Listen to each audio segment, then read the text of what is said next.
सो right now हम में से ज़्यादा लोगों के पोर्टफोलियो में ये दो तरह के स्टॉक जरूर होंगे। पहले ऐसे स्टॉक जो कि पिछले कुछ टाइम में हमारी उम्मीद से काफ़ी अच्छा रनअप दे चुके हैं और ऐसे स्टॉक में हम सोच रहे हैं क्या हमें इनमें प्रॉफिट बुकिंग कर लेनी चाहिए। और दूसरे ऐसे स्टॉक जो कि इस बुल रन के बावजूद हमें एक हैवी लॉसेस दिखा रहे हैं और हमारे दिमाग में ये चल रहा है कि क्या इनको सेल करके इस पैसे को हम कोई अच्छे स्टॉक्स में लगा दें। सो इस वीडियो में मैं इन दोनों ही सिनेरियोज के लिए एक इफेक्टिव स्ट्रेटजी आपको बताऊंगा और ये स्ट्रेटजी मैं पर्सनली फॉलो करता हूँ। But let me tell you, ये स्ट्रेटजी मैं एक लॉन्ग टर्म इन्वेस्टर के पॉइंट ऑफ व्यू से बताऊंगा और ये कोई हार्ड एंड पास रूल नहीं होगा। ये मेरी खुद की डेवलप की हुई स्ट्रेटजी है और कई सारे लोगों की स्ट्रेटजी मेरे से अलग भी हो सकती है। अब इन सारे स्टॉक्स में मैंने कुछ पार्शियल प्रॉफिट बुकिंग की है और किन्हीं में मैंने कुछ भी नहीं किया। उसका रीजन ये है कि किसी भी स्टॉक में प्रॉफिट बुकिंग करने से पहले मेरा जो रीजन होता है वो कभी भी परसेंटेज रिटर्न नहीं होता, बल्कि मैं ये देखता हूं कि क्या स्टॉक वो ओवर वैल्यूड हो चुका है अपने पॉइंट से काफी ज्यादा, या फिर उस इंडस्ट्री में आने वाले टाइम में कुछ ग्रोथ पोटेंशियल कम हुआ है। और अगर ये दो चीजें मुझे दिखाई देती हैं तभी मैं फुल प्रॉफिट बुकिंग या कोई पार्शियल प्रॉफिट बुकिंग करता हूं। Now let me explain you this two scenarios with an example of my own portfolio. तो लास्ट ईयर मैंने अरमान फाइनेंस का स्टॉक बाय किया था in April at an average price of 772 rupees.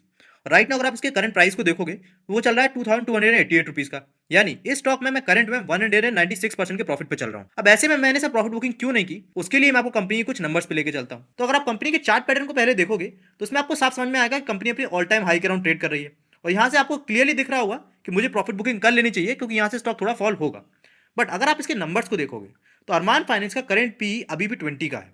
और अगर आप इनके हिस्टोरिकल चार्ट पैटर्न को देखो तो आपको साफ दिखेगा कि इसने अक्टूबर 2021 में अपने पी रेशियो का पीक बनाया था जो कि था 98 का, और यहां से लेके अभी तक कंपनी का जो पी है वो उल्टा फॉल हुआ है कंपनी के इतने अच्छा रनअप देने के बावजूद। अब यहां पर हम ये देखते हैं कि जब स्टॉक ने इतनी अच्छी परफॉर्मेंस दी है तो कंपनी का जो पी रेशियो है वो फॉल क्यों हुआ है। तो अगर आप कंपनी के नीचे आके रिटर्न्स पे जाओगे तो अगर आप कंपनी के कंपाउंडेड सेल्स ग्रोथ के देखोगे नंबर्स को तो 10 ईयर्स में इनके कंपाउंडेड सेल्स ग्रोथ 38% के हैं। वहीं पर अगर आप इनके ट्रेलिंग 12 मंथ्स के कंपाउंडेड सेल्स ग्रोथ को देखोगे तो वो 80% के हैं। अगर आप इनके कंपाउंडेड प्रॉफिट ग्रोथ को देखोगे ऑफ 10 ईयर्स, 5 ईयर्स और 3 ईयर्स तो उससे कई ज्यादा है इनके ट्रेलिंग 12 मंथ्स के रिटर्न्स जो कि 196% के, और इनके रिटर्न ऑन इक्विटी भी इनके 10 ईयर्स, 5 ईयर्स और 3 ईयर्स के जो रिटर्न ऑन इक्विटी है उससे काफी ज्यादा है। अब ये बात मुझे भी पता है कि जिनकी कंपाउंडेड प्रॉफिट ग्रोथ है 196%, ये सस्टेनेबल नहीं है और ये ड्रॉप होगी और इसके साथ साथ कंपनी का जो शेयर प्राइस है वो भी थोड़ा फॉल होगा। बट पर्सनली मुझे ऐसा पता है कि इंडिया की ग्रोथ स्टोरी में आने वाले टाइम में जो एनबीएफसीज है इनका बहुत बड़ा रोल होने वाला है। और अगर इंडिया की इकोनॉमी 6 to 7% से भी ग्रो होती है तो इस इंडस्ट्री में जो कंपनीज है वो अराउंड 3 to 4 टाइम्स ज्यादा तेजी से ग्रो होंगी इस पूरी इंडस्ट्री से। So this is the reason मैंने इसमें कोई भी प्रॉफिट बुकिंग नहीं की, बिकॉज आने वाले टाइम में इसमें मुझे ग्रोथ पोटेंशियल और भी काफी ज्यादा दिख रहा है और वैल्यूशन वाइज मुझे कंपनी में ऐसा कोई हायर वैल्यूशन का कंसर्न नजर नहीं आ रहा। और ऐसे ही कुछ आईसीआईसी बैंक और टन्ना प्लेटफॉर्म ने भी मुझे 100% से भी ऊपर के रिटर्न दी है और इन दोनों ही कंपनीज में मैंने कोई भी प्रॉफिट बुकिंग नहीं की है,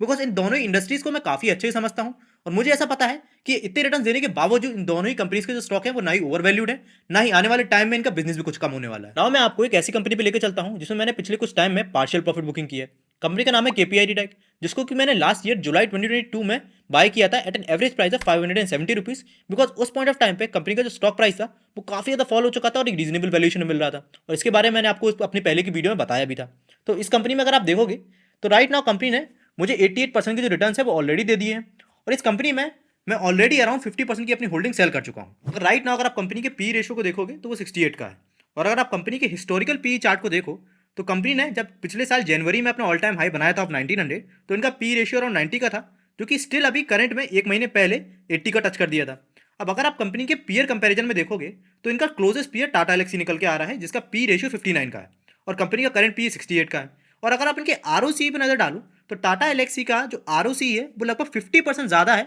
of that of KPIT tech और स्टिल उसकी वैल्यूएशन केपीआईटी टेक से सस्ती है, जो कि ये दिखाता है कि केपीआई टेक कहीं ना कहीं ओवर वैल्यूड हो चुका है। और अगर आप इनके प्रॉफिट ग्रोथ में भी देखोगे तो उन्होंने ट्रेलिंग 12 मंथ्स में 48% की कंपाउंडेड सेल्स ग्रोथ दिखाई है और कंपाउंडेड प्रॉफिट ग्रोथ भी 45% की दिखाई है, जो कि मेरी अकॉर्डिंग इस इंडस्ट्री के लिए सस्टेनेबल नहीं है, बिकॉज में जो कंपटीशन है वो काफी ज्यादा है और आने वाले टाइम में कंपनीज लाइक टाटा टेक्नोलॉजीज भी इस इंडस्ट्री में आने वाली हैं। तो मुझे ऐसा लगता है इस कंपनी के लिए काफी ज्यादा हायर वैल्यूशन है, तो मैं अपनी 50% प्रॉफिट बुकिंग को यहाँ पर करके उस पैसे को उन स्टॉक्स में इन्वेस्ट किया जो कि मुझे अभी अंडर वैल्यू नजर आ रहे थे। तो अगर मैं आपको प्रॉफिट बुकिंग को लेकर अपना कंक्लूजन बताऊं तो जब भी मैं किसी कंपनी में इन्वेस्ट कर रहा होता हूं, अगर वो कंपनी मुझे एक अल्ट्रा चीप वैल्यूएशन पे मिल रही होती है तो यूजुअली मैं उस कंपनी में डबल इन्वेस्ट करता हूं यूजुअल से जितना मैं किसी भी कंपनी में इन्वेस्ट करता हूं। और ऐसे में अगर वो कंपनी काफी अच्छा रनअप दे देती है in short span of time of like 6 to 8 months तो उसमें मैं 50% के अराउंड प्रॉफिट बुकिंग कर लेता हूं और उस पैसे को मैं दूसरी रीजनेबल वैल्यूएशन वाले स्टॉक्स में इन्वेस्ट कर देता हूँ। और ऐसे में अगर दूसरी कंपनीज में जिनमें मैं यूजुअल इन्वेस्टमेंट कर रहा हूँ वो काफी अच्छा रनअप दे भी देती है, अगर उन कंपनी का स्टॉक प्राइस काफी ज्यादा ओवर वैल्यूड नहीं है या उस कंपनी में जो आने वाले टाइम में जो ग्रोथ पोटेंशियल है वो अभी बरकरार है,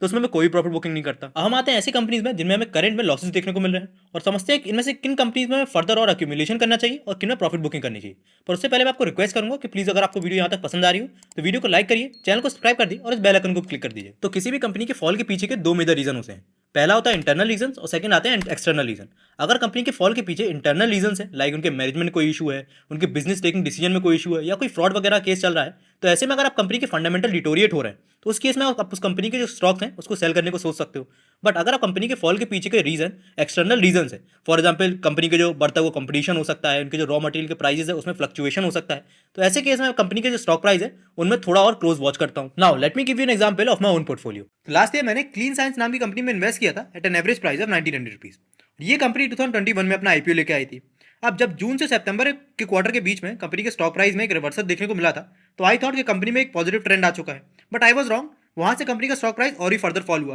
बट इस कंपनी में मैंने इस फॉल के बावजूद, जब मुझे अभी 36% के अराउंड लॉस दिख रहा है, फिर भी मैंने इसको सेल नहीं किया। और उसका रीजन है इसके फंडामेंटल्स। अगर आप कंपनी के फंडामेंटल्स पर नजर डालोगे तो राइट नाउ अगर आपको कंपनी का पी देखोगे तो 46 का है, जो कि आपको एक्सपेंसिव लग सकता है। बट अगर आप कंपनी के पी रेशियो के हिस्टोरिकल चार्ट पैटर्न को देखोगे तो as you can see company ने अपना ऑल टाइम हाई पी 138 का बनाया था जन 2022 में। वहां से लेकर अभी तक कंपनी का पी रेशियो लगातार करेक्ट हो चुका है और करेंट में कंपनी का पी जो 46 का चल रहा है वो उनकी लिस्टिंग का पी जो उनका 87 का था उससे भी कम है। अगर आप कंपनी के क्वार्टर एंड क्वार्टर बेसिस पे सेल्स और नेट प्रॉफिट पे भी नजर डालोगे तो लास्ट 2 क्वार्टर में थोड़े बहुत फ्लक्चुएट हुए हैं, but year on year basis पे कंपनी के जो प्रॉफिट्स हैं उनमें कोई भी दिक्कत नजर नहीं आ रही। Now let me show you one data which didn't let me to sell this stock. अगर आप कंपनी के शेयर होल्डिंग पैटर्न पर नजर डालोगे तो आपको साफ दिखेगा कंपनी के प्रमोटर्स ने लास्ट क्वार्टर में अपनी शेयर होल्डिंग को लगभग 4% से कम किया है। बट वहीं पर अगर आप इनमें एफआईआई और डीआईएस की होल्डिंग को देखोगे तो उन्होंने दोनों ही लोगों ने अपनी शेयर होल्डिंग को इस कंपनी में बढ़ाया है। दैट मीन्स उनको भी कहीं ना कहीं बात समझ में आ रही है कि कंपनी का जो स्टॉक प्राइस है वो अभी काफी ज्यादा अंडर वैल्यूड हो चुका है